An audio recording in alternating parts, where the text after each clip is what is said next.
The morning was cold, but not in a way that made you shiver.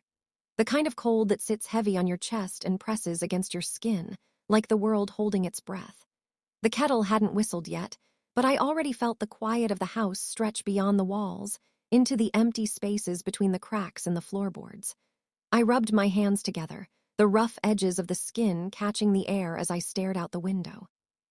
The sun was barely showing its face, barely a whisper of light bleeding into the sky. I should have known something was wrong when the quiet didn't settle the way it usually did. I'd lived in this town my whole life. The kind of place where everyone knows your name, but nobody knows what you've been through. The houses were old, crooked in their own ways, each one a patch in the quilt of this town. Emma was part of that fabric. A quiet woman in her early 30s, her life always simple and tucked away. I'd watch her walk through town with her baby, the kind of walk that seemed like she was carrying the world but never asking for help. It wasn't a sad walk. It wasn't a hopeful one either. It was just there. And I remember thinking, in all the years I'd known her, how little I knew about her. This morning, as the world slept under a blanket of frost, I decided to check on her. The air outside was crisp, pulling the warmth from your breath as you exhaled. I had no reason to be worried, no reason at all, but something gnawed at me. Maybe it was the way the wind had picked up last night, or the way the trees bent just a little too far under its weight. Maybe it was the quiet. You get used to the silence in a small town, but this felt different. The kind of quiet that presses on your chest and doesn't let go. I walked across the street to Emma's house, the gravel crunching beneath my boots. The front porch looked the same, the wicker chair tipped over like it always was when the wind had been heavy. I knocked gently at her door, the sound faint against the wood. It wasn't like her to not answer. I knocked again, a little louder this time, but there was no movement, no shuffle of feet, no sound of a baby's cry. I reached for the doorknob, my hand hesitant as if the door might be holding its breath, too. It opened easily. Inside, the air was cold. Too cold. The kind of cold that feels like it's been here for a while, waiting. The silence pressed in from every corner, and I could hear my own breath as if it was the only sound left in the world. The baby was in the crib. His little face was peaceful, his body curled into the warmth of the blanket, oblivious to the emptiness around him. But the room, it didn't feel right. It felt still. Emma's coat was lying by the door, the fabric heavy, like it had been discarded carelessly. Her boots were gone. There were no signs of her anywhere, just the baby and that coat. I stood there for a long moment, staring at the coat. It was the kind Emma always wore when she went out to tend to the small plot of land behind the house. But there was something in the way it lay there, as though she had left in a hurry, as though she'd left without thinking. My mind raced. I turned slowly and stepped into the hallway, my fingers brushing the cool wall as I passed. The quiet had thickened, the way it does when you know something is wrong but don't know what. My eyes landed on the door to the back room, the one where Emma would often sit by the window and write in her journal, or sometimes just stare out at the land. The door was slightly ajar. I pushed it open and stepped inside. Her things were scattered across the table, papers, books, a cup half filled with cold tea. But the chair by the window was empty. There was no sign of her, nothing but the faint smell of lavender, the scent that clung to her clothes and the house itself, and the sound of the wind tapping softly against the window pane. My heart began to race. She had left, but why? Why would she leave like this? The baby was here, alone, and Emma had always been the kind of person who put her son before everything else. I moved back to the crib, my hand trembling slightly as I reached down to adjust the blanket around the baby. His little fingers curled in his sleep, and I couldn't help but feel the weight of the moment settle deeper. Something was wrong. Something had happened. The feeling was unbearable, like a knot in my chest that wouldn't loosen. I stepped back toward the door, but just before I turned to leave, I noticed something that stopped me cold. A letter, tucked beneath the edge of the table, half hidden by a stack of books. My breath caught in my throat. I reached for it. I unfolded the letter slowly, the paper crinkling in my fingers. It was written in Emma's handwriting, but the words were different. Her usual neat script had a hurried quality to it, as though she had written this in a rush. The letter was short. There were no explanations, no promises, just a few simple words. I can't stay, I'm sorry. the weight of the words hit me harder than I expected. My eyes traced the letters over and over, but they still made no sense. Emma had left, but why? Where had she gone? And why had she left the baby behind? I stood there for a long time, holding the letter in my hands, staring at the empty room. The baby stirred in his crib, a soft murmur rising in his throat, but I couldn't move. The quiet, the weight of the unknown, pressed around me like the walls were closing in. Somewhere in this small house, hidden behind the silence, was a truth that I hadn't yet uncovered. I had to find it. The wind whispered outside, but in that moment, it felt like the house was listening to me, waiting for the next step to be taken. The house felt colder as I moved through it. It wasn't the kind of cold that makes your skin prick up. It was the kind that sinks deep, right into your bones. I could feel it in the air, heavy like a forgotten secret. The baby stirred in the crib behind me, soft murmurs rising and falling, but the silence in the rest of the house was thick. I couldn't shake the feeling that the walls themselves were holding their breath. The stillness of the room was unsettling. The baby, safe in his crib, was the only sign of life here, but something felt wrong. Everything felt wrong. I moved through the kitchen first, glancing over the counters, the dishes left half-washed in the sink. The sunlight, pale and weak, streamed in through the window, casting long shadows across the floor, and for a moment the house seemed so ordinary, like nothing had changed. But nothing ever stays the same, does it? Not when you're searching for answers that don't make sense. I stood in the hallway, my fingers brushing against the cool walls as I moved further in. The scent of lavender still hung in the air, faint, like a memory that refused to fade. It was Emma's scent. I hadn't even noticed it at first, so wrapped up in the silence. But now it filled the space. A small comfort, but also a reminder that she had been here. It was so strange. Everything in the house told me she had just stepped away, like she'd gone out to gather something from the yard. And yet, the baby was here, alone. I took a slow breath, the cold biting at my skin, and turned toward the hallway that led deeper into the house. It was quieter here, the kind of quiet that makes your mind race with thoughts you don't want to entertain. I moved carefully, trying not to disturb the stillness. I glanced down at the floor. The old wooden boards creaked beneath my feet as I walked, each step reminding me of how long this house had stood. The floor was uneven in places, the wood worn down from years of use, and it seemed like the whole house had grown tired, just like Emma, maybe.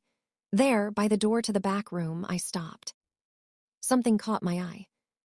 A floorboard was slightly raised, more than the others. Not much, but just enough to make me pause. I crouched down, my fingers trembling as I reached for the edge. It was cold under my touch, the wood smoother here, worn down by time. I pressed lightly, and it shifted under my weight, revealing a small gap between the boards. I hesitated then, with a little more force, I pried it open. A scrap of paper fell out from the crack. It was crumpled, shoved quickly into the space, like it had been hidden in a hurry. I picked it up, careful not to tear it, and unrolled it slowly. The edges were frayed, the paper worn, like it had been there for longer than it should have been. The handwriting was unfamiliar, sharp, hurried strokes of ink, a stark contrast to Emma's soft, flowing script. My heart tightened as I read the words. It was addressed to Emma. I whispered the words to myself, my voice barely breaking the silence.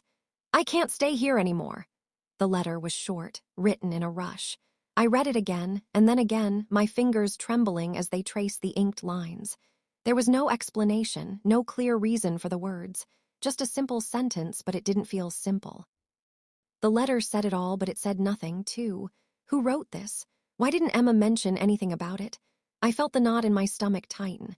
I thought about the Emma I knew, the one who always spoke of starting over, who always put her son first. But this didn't make sense. Emma had never been the type to hide things, especially not things that mattered. I stood up slowly, my eyes still locked on the paper, the words twisting in my head. The scent of her perfume lingered in the air, and the cold seeped into my skin like it was part of the house, part of the mystery that I couldn't unravel. I ran my fingers over the letter again, my mind racing. The ink was fresh, too fresh. Emma hadn't written this long ago. But why? Why hide it? The room felt smaller, the walls pressing in. I felt as though I was holding my breath just like the house. I couldn't shake the thought that whatever this letter meant, it was the key to understanding what had happened to Emma. Why did she leave it here? What did she mean by it? I folded the letter carefully, holding it between my fingers, as if the answers I sought might slip away if I didn't hold on tight enough. My hand shook slightly, and I wondered if Emma had ever been afraid of what was hiding in this house, in the spaces between the walls, in the spaces between the words she never said. The baby made a soft noise behind me, pulling me back to the present. I turned, glancing over at him, still sleeping, still unaware of the weight of everything that was happening. The room was so quiet now, the kind of quiet that fills up every corner, that clings to your thoughts, wraps around you, tightens in your chest. I took a step back, my eyes lingering on the paper. I couldn't stay here. Not yet. I had to know. I had to understand what Emma was running from, what was hidden beneath the floorboards, just like everything else. The cold still pressed against my skin, but I didn't mind it anymore. Something had shifted, something inside me. There was no turning back now, not until I knew everything.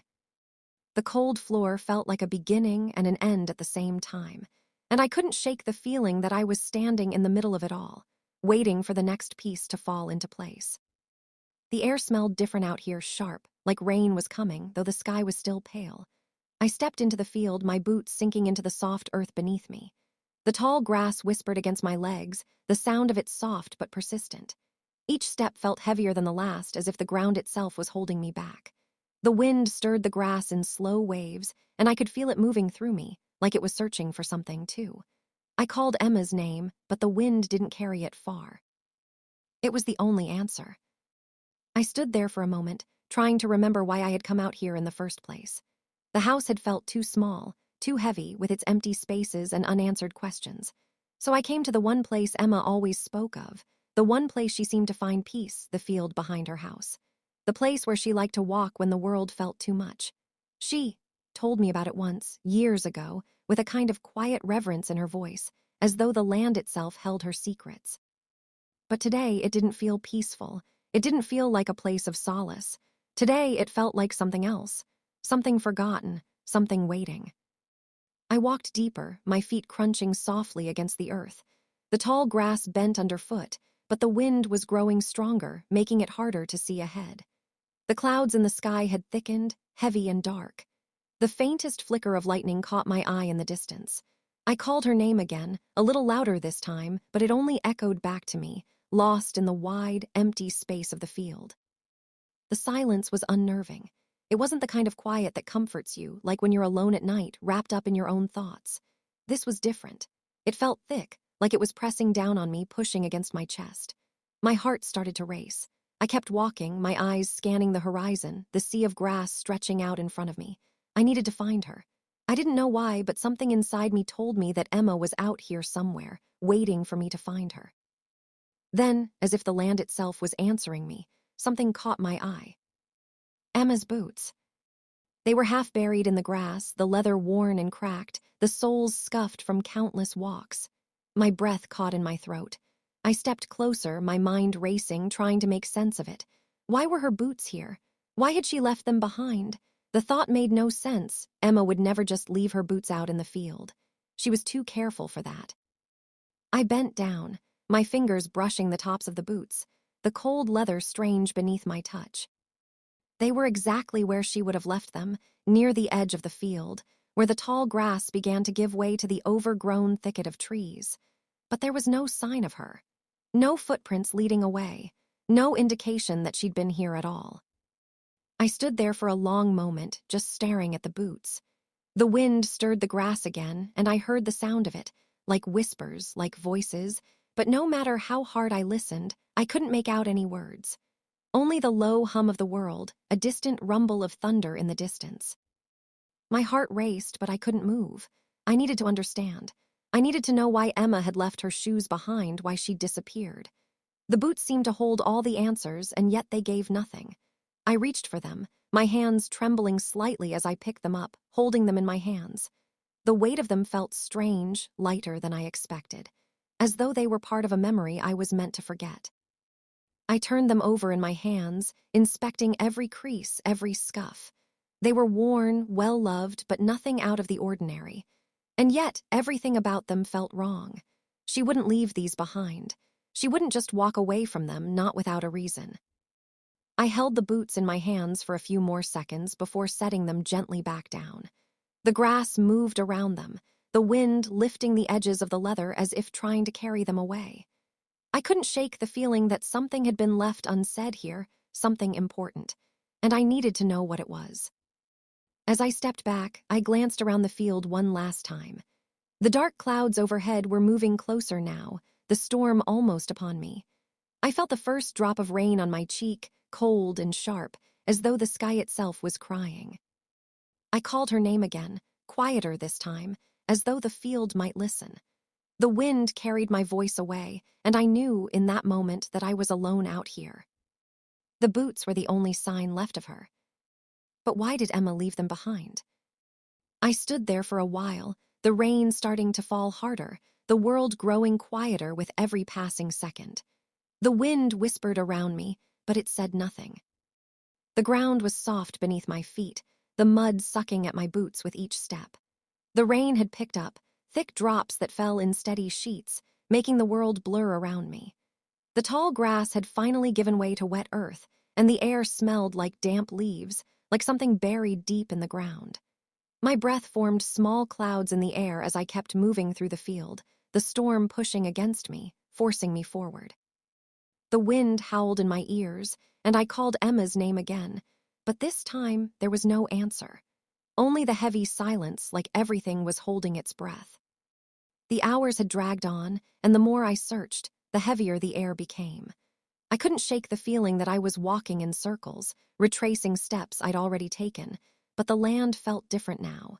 It was as if it was pulling me in, keeping me trapped, unable to move forward or back. The world around me was damp and dark, the trees on the edge of the property bending under the weight of the rain. I had walked the field over and over, searching for something, anything, to explain Emma's disappearance. The baby, safe back at the house, was the only reason I hadn't turned around hours ago. He needed me, but the feeling gnawed at my chest, pulling me deeper into the field, into the unknown. I needed to know where Emma had gone. I needed to know why she left her boots behind. It was that thought, that question, that kept me going.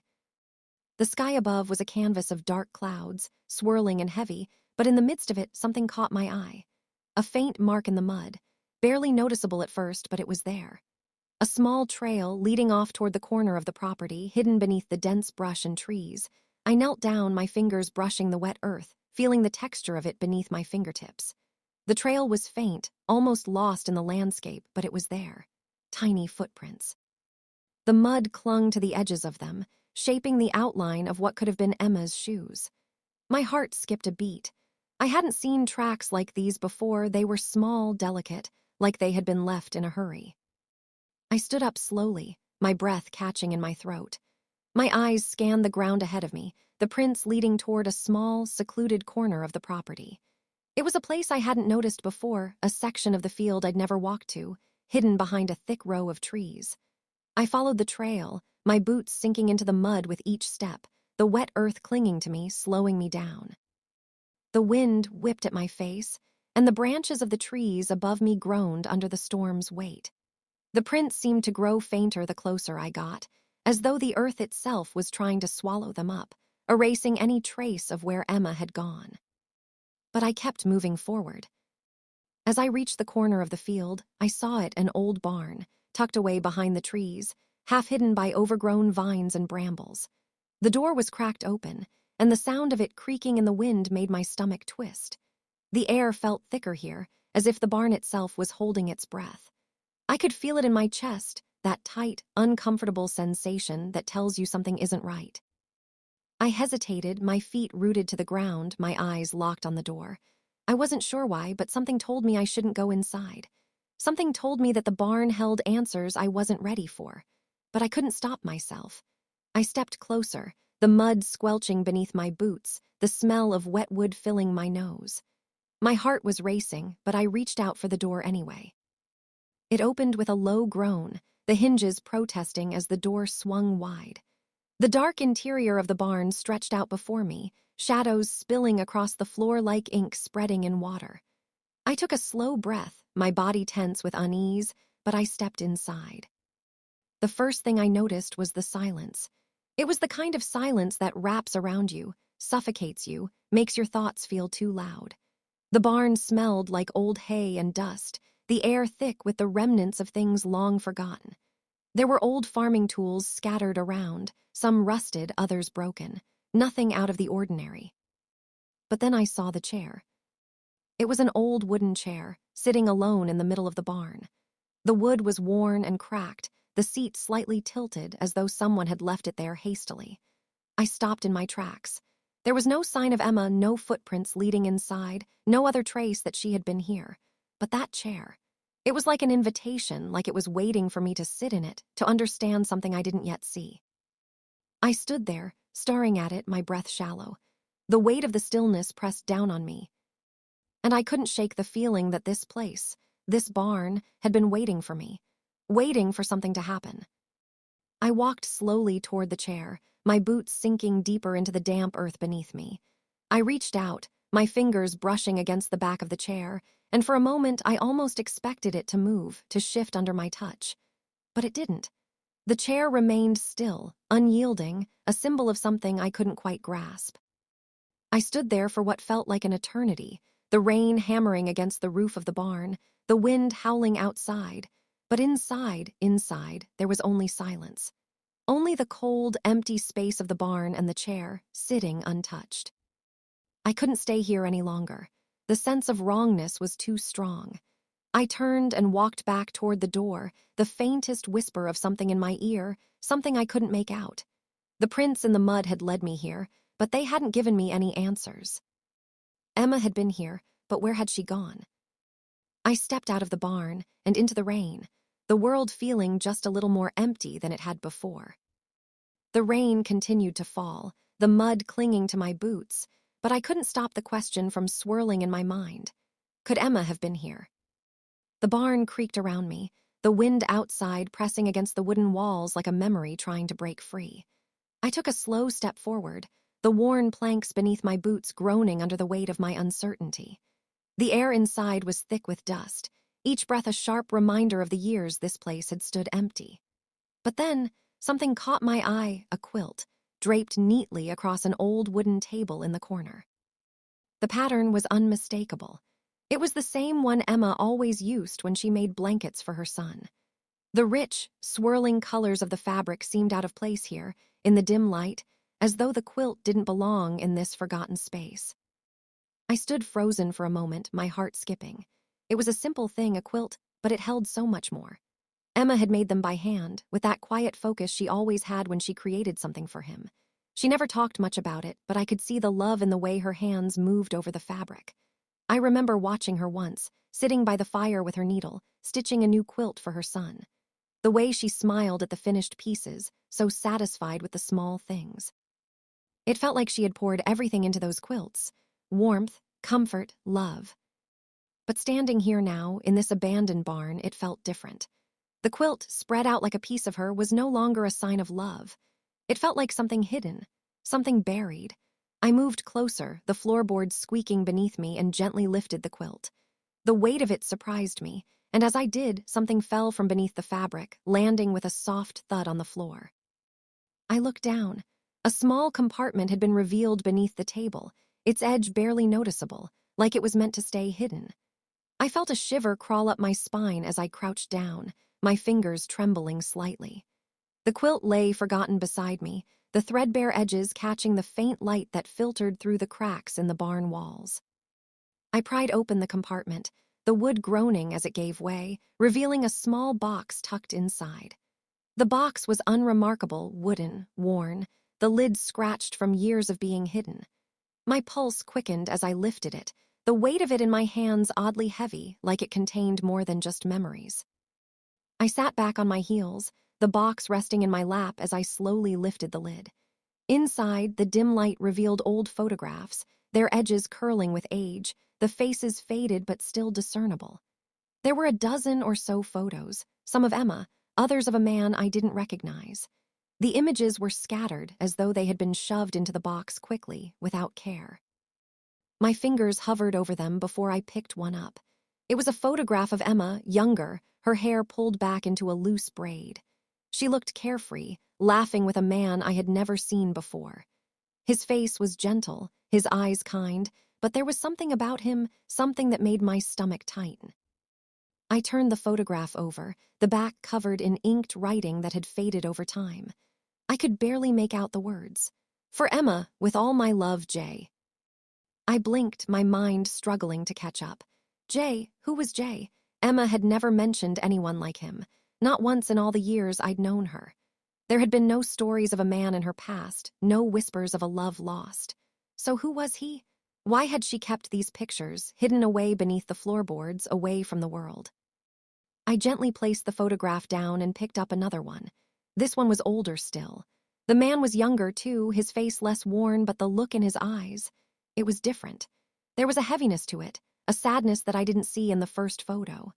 The woman beside him was still Emma, but this time she looked different, more serious, her face set in a way I hadn't seen before. I turned the photograph over, my fingers trembling as I read the faint writing on the back. It was different than the first. "I'll be back for you, Emma, I swear it." My chest tightened. Who was this man, and what had happened between them? Why was Emma hiding these photographs? Why had she kept them hidden, buried beneath the floorboards like a secret she couldn't let go of? I leaned back against the wooden table, trying to breathe through the tightness in my chest.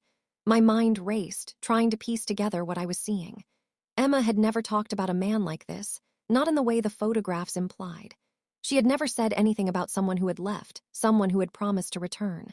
The Emma I knew had always been so careful with her past, so guarded. But these pictures, these words, told a different story. I set the photographs back in the box, my hands still shaking. The air around me felt thick, heavy with questions. I glanced around the barn, the shadows creeping deeper as the storm outside began to pick up, the wind rattling the walls and pushing against the old beams. I felt as though the barn itself was alive with these secrets, with everything Emma had buried here. I closed the box and pushed it back into the compartment, the lid clicking shut with a finality that seemed to echo in the quiet. For a moment, I just sat there, breathing in the silence. The quilt lay forgotten beside me, its bright colors now muted in the fading light. What had happened between Emma and this man? What was the connection they shared, and why had Emma kept it hidden all these years? I stood up slowly, the weight of the box still pressing against my chest, and turned to leave. I didn't have the answers I was looking for, but I knew one thing. I had to find out who Jay was. I had to know what part he played in Emma's life. Because something told me that this was only the beginning of the story. The barn door creaked in the wind, the air thick with unspoken truths. And for the first time, I realized I wasn't just looking for Emma. I was looking for something much bigger than that. The door of the library creaked as I pushed it open, the sound cutting through the stillness of the empty street. Inside, the air smelled like old paper and dust, the quiet comfort of a place untouched by time. Margaret, the librarian, looked up from behind the counter, her eyes narrowing just slightly when they landed on me. I could feel the weight of the photographs in my pocket, their edges digging into my thigh like they were alive, waiting to be seen. "Sarah," Margaret said softly, her voice like the rustle of pages. "What brings you here today?" I stepped inside, the floorboards groaning under my weight. "I need your help," I said, my voice quieter than I meant it to be. "I need to know about someone from Emma's past." Margaret had always been one of those people who seemed to know everything about everyone. She was the town's keeper of secrets, the one who had witnessed its quiet growth, its subtle changes, and its hidden stories. People trusted her with the things they couldn't say aloud. They trusted her with their stories, and I had a feeling she knew more than she let on. I placed the stack of photographs on the counter between us, the corners curling slightly, the images worn from age. Margaret's eyes flicked down to them, her expression unreadable at first. But the moment she saw the face of the man in the photos, her demeanor shifted. It was subtle, but it was there, a tightening of her jaw. A flash of something in her eyes. I could feel the tension building in the air, the unspoken words hanging between us like a storm waiting to break. I had known Margaret for years, but I had never seen her look quite like this. The photographs were doing something to her. They were stirring up something buried deep inside her. Margaret's fingers hovered over the photos, but she didn't touch them right away. She stared at them for a long moment, her lips pressed into a thin line. Finally, she sighed, a heavy sound that seemed to carry all the weight of her years. "You should be careful with these," she said quietly, her voice a warning. "Some stories are better left untold." I felt the weight of her words settle into my chest. "Who is he?" I asked, my voice barely above a whisper. "The man in the pictures, Emma. She knew him. I need to know who he is." Margaret paused, her fingers tracing the edge of the counter, her eyes darting between the photographs and me. "His name is Daniel Bishop," she said slowly, as if the name itself tasted bitter in her mouth. "He was part of this town a long time ago, but he left. And when he left, it wasn't just to move away. He disappeared. There were whispers, but no one ever really talked about it." I leaned in closer, my breath catching. "What happened to him? Why did he leave?" Margaret's face tightened further, the lines around her eyes deepening as if she were reliving something painful. She hesitated for a long moment before answering, her voice low and careful. "Daniel was involved in something illegal, something that he shouldn't have been, the kind of thing that would ruin people's lives if it ever came to light. Emma, she knew about it. She was part of it too, but she never spoke a word to anyone about it, not even to me." I felt a chill run through me, the room suddenly colder despite the warmth of the late afternoon sun streaming through the windows. The photographs in front of me felt like a weight now, like they held the answers to something I wasn't ready to uncover. The man in the pictures, Daniel Bishop, had been part of Emma's life in a way I couldn't understand, in a way I didn't want to understand. Margaret leaned forward slightly, her hands clasped together on the counter, her eyes locked on mine. "Emma kept a lot of things buried," she said, her voice soft but urgent. "But whatever it was with Daniel, it changed her, changed them both." She paused again, like she was weighing whether or not to continue. "You need to be careful, Sarah. Some people don't let the past go easily. Some people will do anything to keep their secrets safe." I felt a knot tighten in my stomach. I had never seen Margaret so serious, so afraid. She was always calm, always steady. But now I saw something in her eyes I hadn't expected. Fear. Fear for me, fear for what I might uncover. "I'm already in this, Margaret," I said quietly, my hand resting on the edge of the counter. "I need to know what happened. I need to understand why Emma left, why she kept all of this from me." Margaret sighed, the weight of her decision settling in her shoulders. "I know you do," she said, her voice resigned. "But just remember, some things, once you find them, they don't leave you. They follow you like a shadow." I left the library with more questions than I had when I walked in. Margaret's warnings echoed in my mind, but they didn't stop me. I couldn't turn back now. The man in the photos, Daniel Bishop, he was part of Emma's story, and part of the story I hadn't known. The town outside was quieter than usual, the street empty and still, as though the world had paused, waiting for something. My footsteps were the only sound, the crunch of gravel beneath my boots steady and comforting. But the more I thought about Margaret's words, the more I felt the weight of them pressing on my chest. What had Emma gotten herself into all those years ago? What had she kept hidden? I glanced down at the photographs in my hand, my fingers curling around the edges. The truth was close now, too close. And when I found it, I knew it would change everything. But what if it was too much? What if some secrets were too heavy to carry? The street stretched before me, the wind picking up, as if the town itself was trying to shake off the past. And I knew I had to go back, to find Emma, to find Daniel, to find the answers buried deep beneath the quiet surface of this town. The wind was howling outside, pushing against the windows, rattling the old shutters like a warning. I could feel the chills seeping through the cracks in the door, the way it crept into my skin and made my heart race.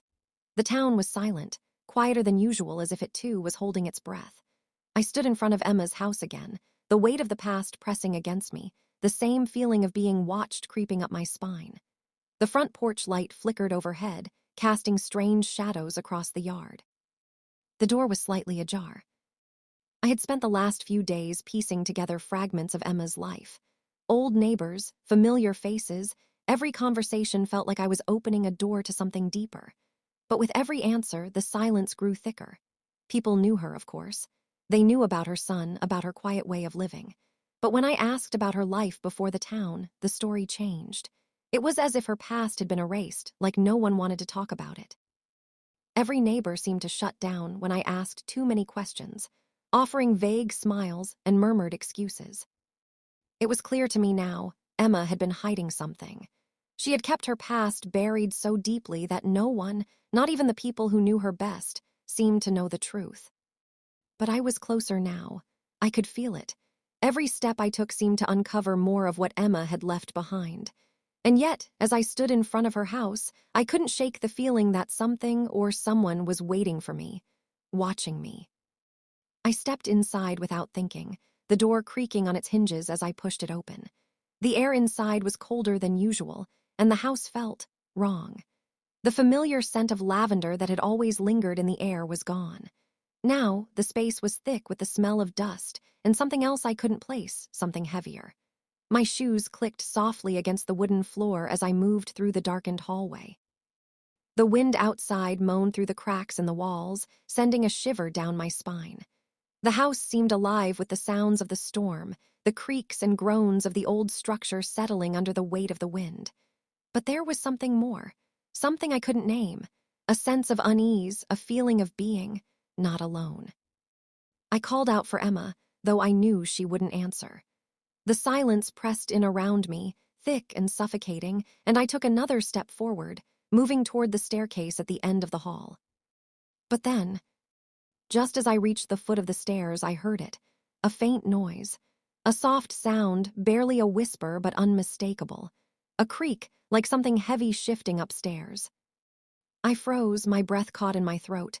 The air in the hallway seemed to thicken, the silence stretched so tight I thought it might snap. The house seemed to hold its breath along with me, waiting. I looked toward the stairs, the dark staircase leading up into the unknown. I hadn't expected this. The house had always been empty. But now it felt as though someone was up there, watching me, listening. My pulse quickened, and I felt the weight of my feet in the thickening silence. My hands, though steady, felt like they were trembling slightly as I reached for the banister. Another creak, this time louder. It came from upstairs, followed by a faint shuffle, the unmistakable sound of someone moving or something moving. It was then that I realized it. I wasn't alone in the house, and I wasn't sure if it was Emma's ghost or something much darker. The feeling of being watched pressed against me like a physical weight. My skin tingled, my heart racing, but I didn't turn back. I couldn't. I started up the stairs, my breath shallow as the noise above me grew louder, the sound of movement growing closer, like someone was waiting at the top. My steps felt too loud in the silence of the house, but I couldn't stop myself. The old wood creaked beneath my weight, the walls seeming to close in as I made my way toward the top. The landing was dim, only a sliver of moonlight filtering in through the dusty window at the far end. I stopped at the top of the stairs, my hand resting on the banister, my eyes scanning the hallway. There was no movement, no sound, just the heavy quiet, the weight of the air pressing in on me. I took a slow step forward, then another, my pulse pounding in my ears. I didn't know what I was looking for, Emma or the person or thing that had been waiting here all this time. The house had felt abandoned, but now it felt like a trap. Then, just as I reached the first door on the left, I heard it again. A soft shuffle, a whisper of something moving behind the door. I froze. I wanted to call out, to ask if someone was there, but my voice caught in my throat. Whoever or whatever was watching me was still waiting, and I had no idea what I would find on the other side of that door. The wind howled outside, and for a moment everything was still. I had come too far now. I couldn't turn back. But with every step I took toward that door, the silence in the house grew heavier, and I couldn't shake the feeling that something was watching me from the dark beyond. The house was quieter now. The wind outside had died down, leaving behind only the occasional creak of the old house, the kind that makes you feel like you're not alone. I sat in the dimly lit living room, the flickering light from the single lamp casting long shadows on the walls. The letter was still in my hands, the edges worn, the ink fading just slightly with age. I had read it over and over in the past hours, but this time I could feel the weight of its truth pressing in on me. My fingers trembled slightly as I unfolded it again, the paper soft against my skin. I had spent the entire evening going through the house. I'd searched every room, every drawer, and every corner where Emma could have hidden something. I had to know, I had to understand. And then, in the quiet of the living room, the dim light flickering around me, I found it again. That letter. The first time I found it, I hadn't been able to make sense of it. The words had been there, but they didn't fit. They felt like pieces of a puzzle that didn't quite match. But now, sitting there in the silence, I could finally see the truth. The letter wasn't just words on a page. It was Emma's confession, her final piece of the story. The letter spoke of a meeting, a plan to leave, to escape, to run, and the promise to return. But what I had missed before, what had gone unnoticed in the frantic rush to understand it all, was at the very end. They'll never know. It's too late now. My heart pounded as I read those words again, the weight of them sinking in. Emma had planned to leave. She had planned to escape, but something stopped her. Something had kept her in this town, in this house, when she had every intention of walking away. Why didn't she leave when she had the chance? The letter was simple, almost too simple. The words weren't flowery or overly dramatic. They were direct, the kind of message you write when you know you won't have the chance to say it again. It was from him, the man from the photographs. The man I had learned was Daniel Bishop. His handwriting was scrawled across the page with urgency, with a weight behind it that I hadn't noticed before. I'll be waiting for you. Meet me at the usual place. We'll leave tonight. It's the only way we can be free.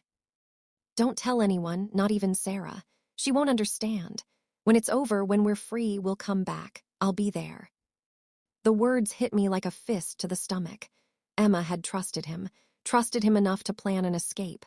The usual place? It had to be somewhere I didn't know, somewhere hidden. And then the final line. They'll never know, it's too late now. It was a promise, I realized. A promise to keep Emma's secret safe. And a warning, too, to anyone who might come looking for answers. To me. I placed the letter down carefully, my hands shaking. The words kept echoing in my head. It's too late now. What did that mean? What had happened to Emma in those final moments before she disappeared? Why didn't she leave when she had the chance?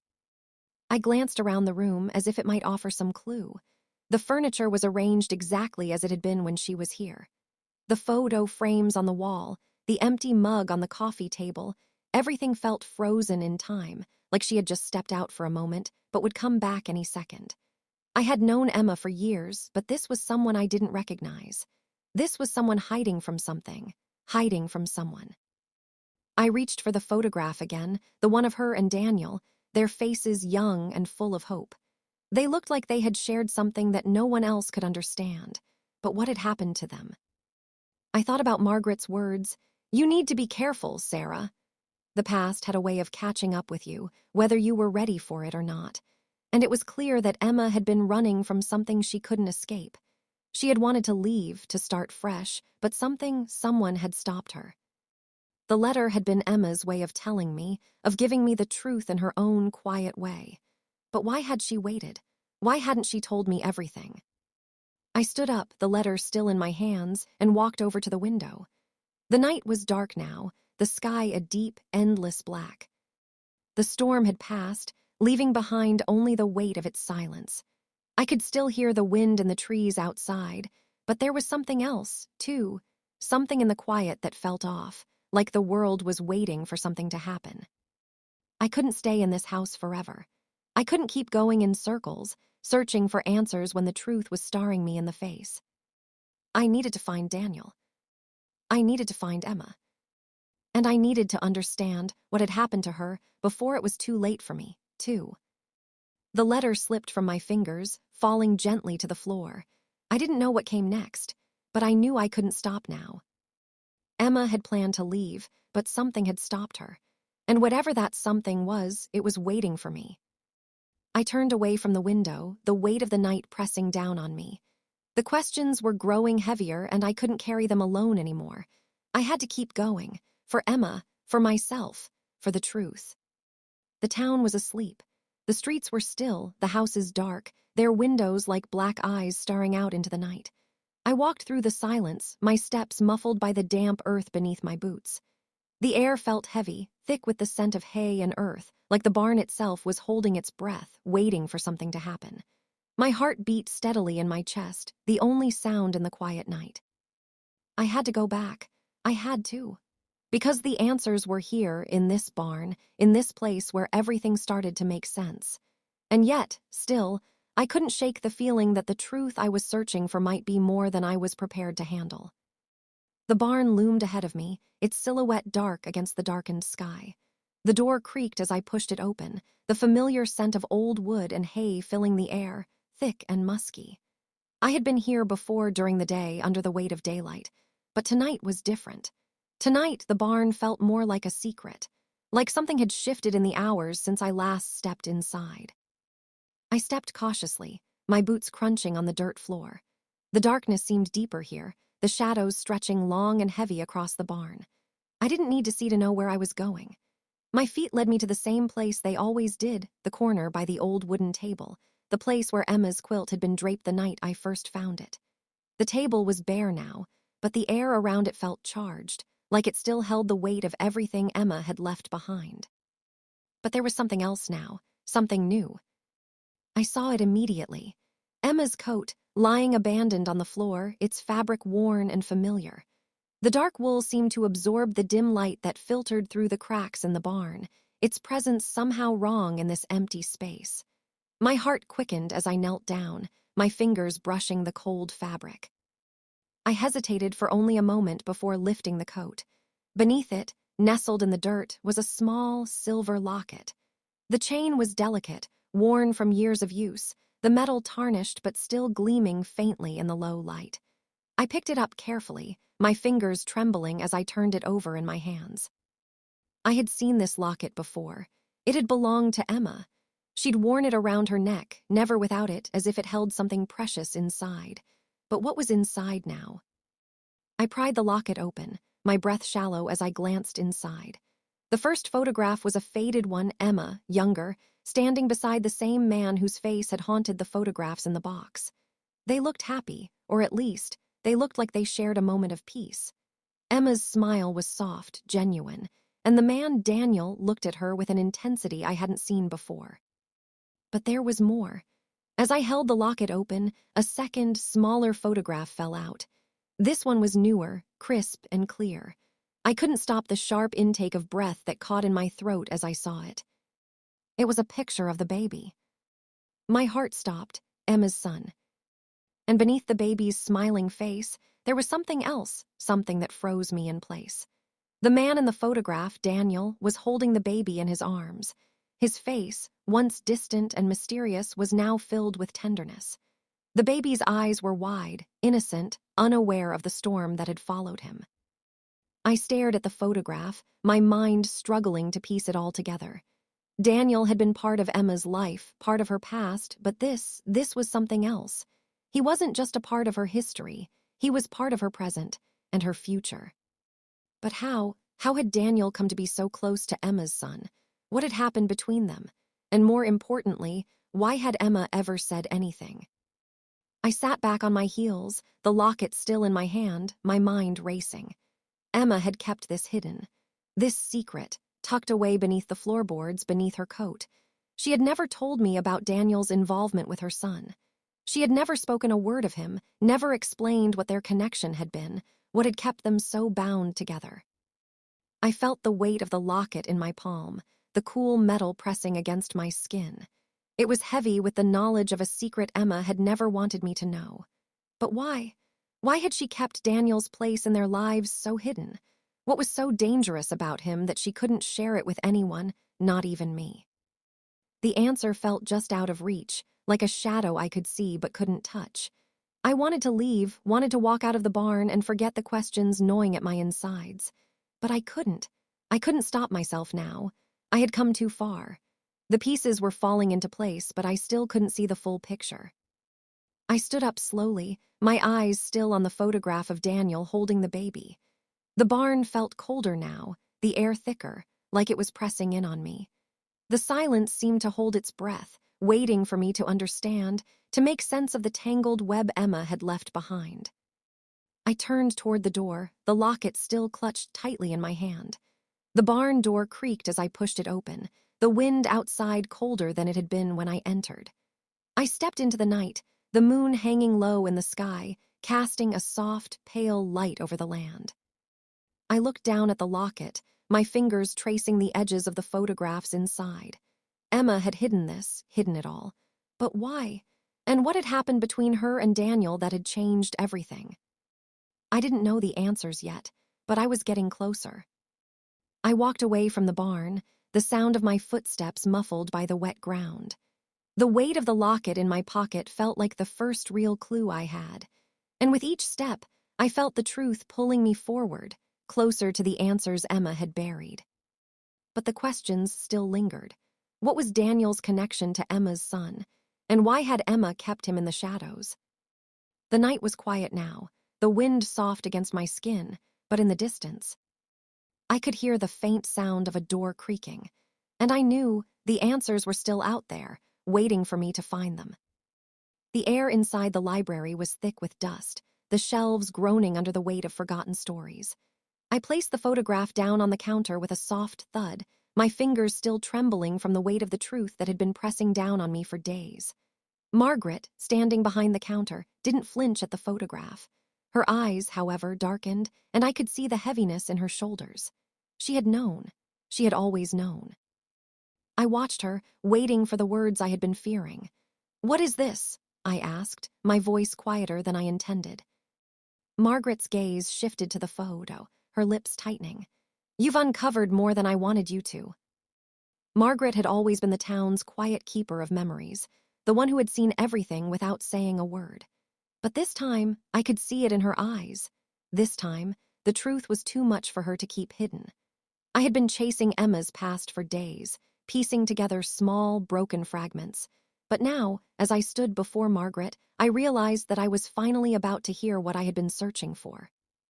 I had seen the photograph, the one of Emma and Daniel holding her son, and it had pulled at something deep inside me, unraveling the carefully woven threads of Emma's life that she had buried for years.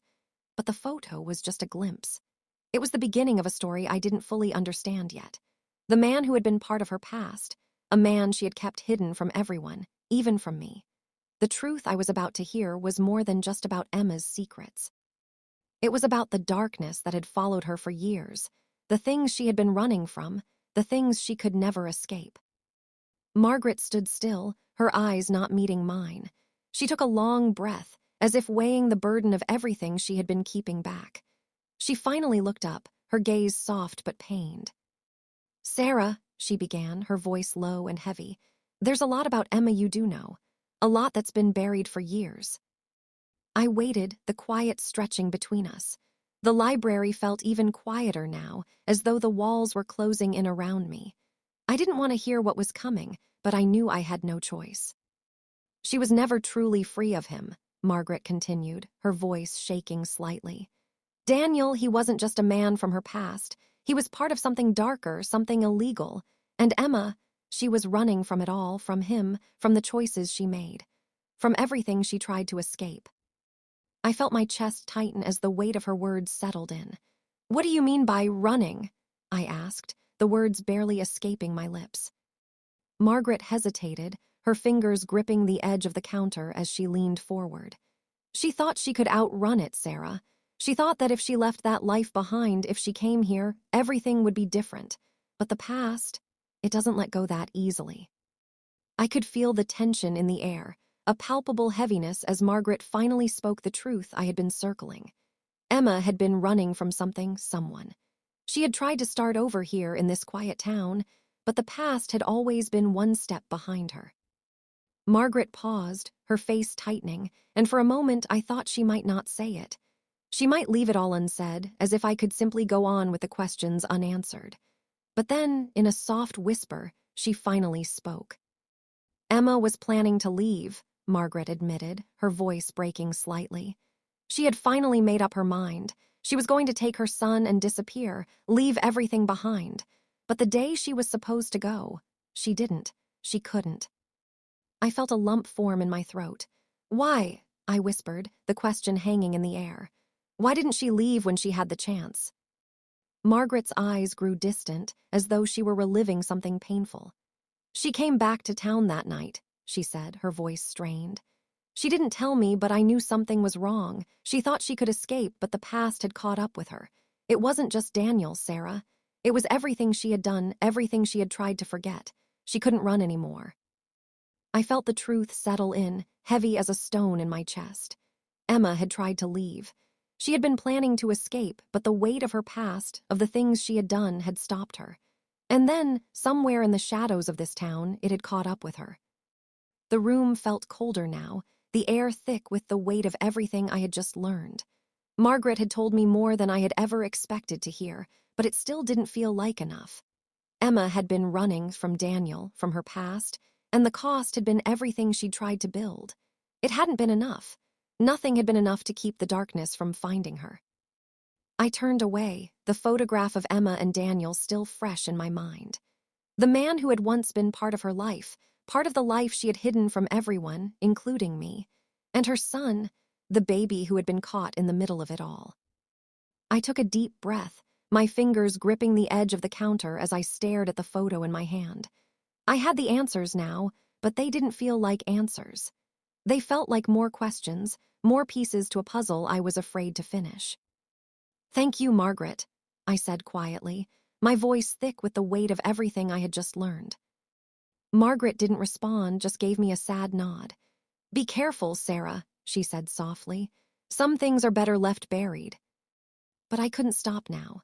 The truth had been laid out before me, dark and heavy, and I couldn't walk away from it. The door creaked as I left the library, the night air colder than it had been before.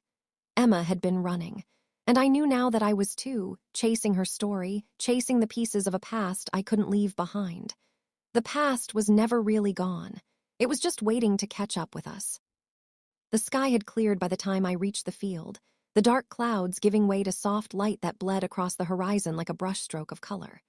The air was fresh, almost too fresh, carrying the scent of wet earth and damp grass. The wind had settled into a gentle breeze, whispering through the tall grass, the only sound in the quiet morning. I stood at the edge of the field, staring out at the expanse before me, my heart steady for the first time in days.